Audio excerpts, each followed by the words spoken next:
జై శ్రీరామ్ అందరికీ నమస్కారం. వెల్కమ్ టు న్యూస్ అఖండ. నేను మీ కస్తూరి శ్రీధర్. మిత్రులారా, చాలామంది గమనించని విషయం ఏంటంటే ఈ ప్రపంచాన్ని ఒక్కొక్క సమయంలో ఒక్కొక్క దేశం ముందుకెత్తి తీసుకొని పోతూ ఉంటుంది. రెండవ ప్రపంచ యుద్ధానికి ముందు జర్మనీ ఈ ప్రపంచాన్ని ముందుకు తీసుకెళ్ళేది. ఊహకందనటువంటి అభివృద్ధితో ఈ ప్రపంచాన్నే ఆశ్చర్యపరిచింది. అసలు ఈ ప్రపంచమే తట్టుకోలేనంతగా అభివృద్ధి 1920 నుంచి 1940 మధ్య కాలంలో జర్మనీలో జరిగింది. ఆ అహంకారంతోనే హిట్లర్ రెండవ ప్రపంచ యుద్ధానికి తెరలేపినాడు. ఇకపోతే రెండవ ప్రపంచ యుద్ధం తరువాత అమెరికా ఈ ప్రపంచాన్ని ముందుకు నడిపించింది. 1945 నుంచి 1965 వరకు అమెరికానే ఈ ప్రపంచానికి దిక్సూచిగా మారిందన్నమాట. ఇకపోతే 1965 నుంచి ఒక్కసారిగా జపాన్ రంగప్రవేశం చేసింది. అంతే, ప్రపంచ పరిస్థితులన్నీ కూడా పూర్తిగా మారిపోయినాయి. అప్పట్లో జపాన్ సంవత్సరానికి 10% వృద్ధి రేటును నమోదు చేస్తా దూసుకుపోయింది. అసలు అమెరికా కూడా జపాన్ దాటికి తట్టుకోలేక ఉక్కిరి బిక్కిరి అయిపోయింది. సోనీ, టయోటా, హోండా, ఇస్యూజు ఇలాంటి దిగ్గజ కంపెనీలు అన్నీ కూడా జపాన్ నుంచే వచ్చినాయి. ఇక ఆ రోజుల్లో అయితే జపాన్ దాటికి తట్టుకోలేనటువంటి అమెరికా కంపెనీలు జపాన్ సంస్థలతో కలిసి వ్యాపారం చేయడం ప్రారంభించినాయి. తట్టుకోలేక, పోటీకి నిలబడలేక.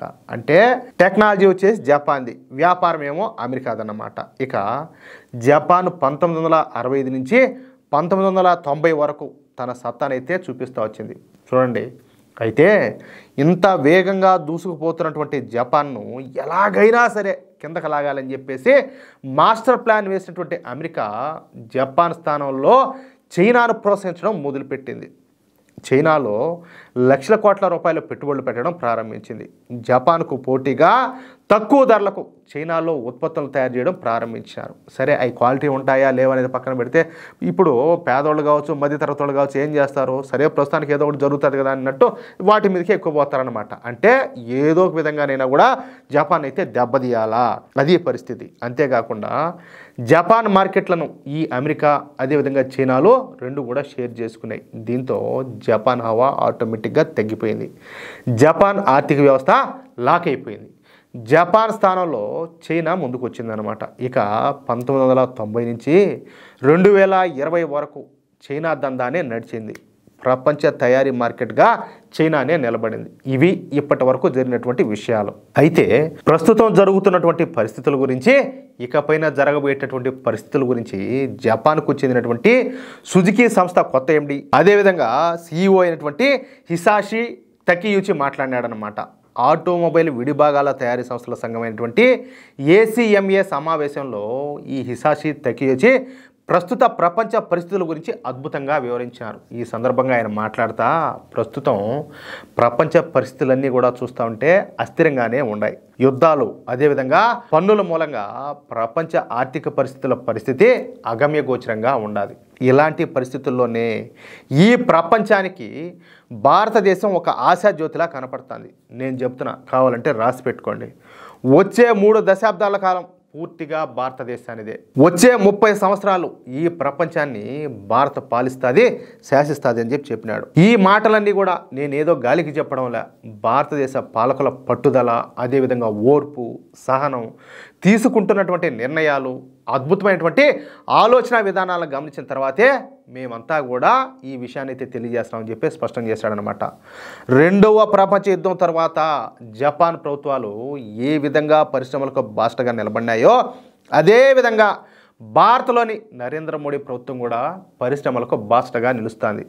ప్రభుత్వ అదేవిధంగా కార్పొరేట్ ట్యాక్స్లను తగ్గించడం, అలాగే PLI స్కీమ్ను ప్రవేశపెట్టడం, స్టార్టప్లకు వడ్డీ లేని రుణాలు ఇవ్వడం, మేక్ ఇన్ ఇండియా, అలాగే ఆత్మనిర్భర్ భారత్లను ప్రారంభించడం, నిజంగా ఇవన్నీ కూడా నిర్వహించడం అంటే మామూలు మాటలైతే కాదు. ఒక పక్కా ప్లాన్ ప్రకారమే భారత ప్రభుత్వం అడుగులేస్తా వెళ్తుంది. మొన్నటికి మొన్న GSTని తగ్గిస్తా మోడీ ప్రభుత్వం సంచలన నిర్ణయం తీసుకునింది. చాలామందికి తెలియదు కానీ ఇదొక మాస్టర్ స్ట్రోక్. దీని మూలంగా దేశంలో ఉత్పత్తి, వినియోగం రెండు కూడా పెరుగుతాయి. ఫలితంగా కొత్త పెట్టుబడులకు మార్గం అయితే సుగమం అవుతుంది. కొత్త పరిశ్రమలు ఏర్పడతాయి. తద్వారా లక్షలాది మందికి ఉద్యోగ అదేవిధంగా ఉపాధి అవకాశాలు వస్తాయి. సంపద సృష్టి జరుగుతుంది. ఇదంతా కూడా ఒక ఎకనామిక్ సర్కిల్ లాంటిదని చెప్పేసి స్పష్టం చేశాడనమాట. ప్రస్తుతం భారతదేశం అంతర్జాతీయ తయారీ హబ్గా మారుతున్న విషయాన్ని ప్రపంచం అంతా కూడా గుర్తిస్తుంది. అందుకే మేము మా మొట్టమొదటి ఎలక్ట్రిక్ కార్ అయినటువంటి గ్రాండ్ విటారా ఎలక్ట్రిక్ కార్ను భారత్లోనే తయారు చేయాలని చెప్పేసి నిర్ణయించుకుని ఇక్కడి నుంచే తయారీ ప్రారంభించినాము. ఇక్కడి నుంచే ప్రపంచంలోని 100 దేశాలకు మా ఎలక్ట్రిక్ కార్లను ఎగుమతులు చేస్తామని చెప్పేసి కొండ బద్దలు కొట్టేశాడు. అదేవిధంగా ఆటోమొబైల్ ఉత్పత్తులకు సంబంధించి వచ్చే 10 సంవత్సరాలలో భారత్లో 80 లక్షల కోట్ల ఉత్పత్తులు తయారయ్యే అవకాశం అయితే ఉన్నది.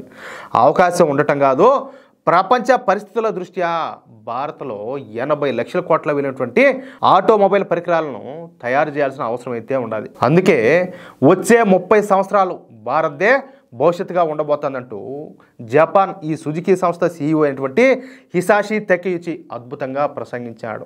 మన దేశ భవిష్యత్తును కళ్ళకు గట్టినట్టు ఒక భారతీయుడైతే ఎట్లయితే దగ్గరుండి చూస్తాడో ఆ విధంగా ఈ జపాన్ CEO అంత గొప్పగా మాట్లాడినాడు, అంత గొప్పగా వివరించాడు. చెప్పాలంటే ఈయన మాట్లాడిన విషయాలు మన దేశంలో చాలామంది నాయకులకు కూడా తెలియదు వాస్తవంగా అయితే. అలాంటిది అంటే వాళ్ళ దగ్గర నుంచి చూస్తూ ఉంటారు. ఇప్పుడు ఈ దేశంలోకి వచ్చి వాళ్ళు లక్షల కోట్ల పెట్టుబడులు పెడతారంటే వాళ్ళు పిచ్చోళ్ళే పెడతారా? అసలు దేశంలో ఏం జరుగుతుంది, ఎలాంటి సదుపాయాలు కల్పిస్తున్నారు, మౌలిక వస్తువుల పరిస్థితి ఏంటి, డెవలప్మెంట్ ఏ స్థాయిలో జరుగుతుంది, కంపెనీలను ఏ విధంగా ప్రోత్సహిస్తున్నారు, వాళ్లకు ఏమైనా కూడా రాయితీలు ఇస్తున్నారా, లేకపోతే ప్రతి ఒక్క విషయంలో వాళ్ళు ఒక అంచనా వేస్తారనమాట. అన్ని స్టడీ చేస్తే వాళ్ళు వచ్చి పెట్టుబడులు పెడతారు. వాళ్ళు పిచ్చోళ్ళు కాదు కదా. కాబట్టి వాళ్ళు క్షుణ్ణంగా పరిశీలించి మన మోడీ ప్రభుత్వం ఎంత అద్భుతంగా పనిచేస్తుందో వివరిస్తా. అందువలనే మేము మా సంస్థను ఇక్కడ ఏర్పాటు చేస్తామని చెప్పేసి ఎంతో గొప్పగా చెప్పినాడు. వాళ్ళు కొంతమంది అనుకుంటారు ఏ మాటలు మన వాళ్ళు ఎవరైనా మాట్లాడారనుకో, వాడు మోడీ అభిమానికి నేను, వాడు బీజేపీ ఒడిగినని చెప్పి మాట్లాడతారు, వాడు RSS ఒడిగినని చెప్పేసి. ఇప్పుడు ఆ లెక్క ప్రకారం ఈయన RSS అయినే, ఈయన బీజేపీ అయినే, ఈయన మోడీ అభిమాని, అంతే కదా. అది విషయం. మొత్తానికైతే సూపర్గా ఉండదు న్యూస్. ఒక అద్భుతమైన నిర్ణయం తీసుకునేది ఈ సుజుకి సంస్థ. మిత్రులారా, ఈ న్యూస్ కనుక మీకు నచ్చినట్లయితే ఖచ్చితంగా ఈ న్యూస్ను నలుగురికి షేర్ చేయండి. అలాగే ప్రతి ఒక్కరు కూడా మీ యొక్క అమూల్యమైనటువంటి అభిప్రాయాలను కామెంట్ రూపంలో తెలియజేయండి. ఇంకో విషయం ఏంటంటే, ఇంతవరకు మీరు కనుక మన ఛానల్ను సబ్స్క్రైబ్ చేసుకున్నట్లయితే ప్రతి ఒక్కరు కూడా మన ఛానల్ను సబ్స్క్రైబ్ చేసుకోండి, సపోర్ట్ చేయండి ప్లీజ్. జై శ్రీరామ్, జై హింద్.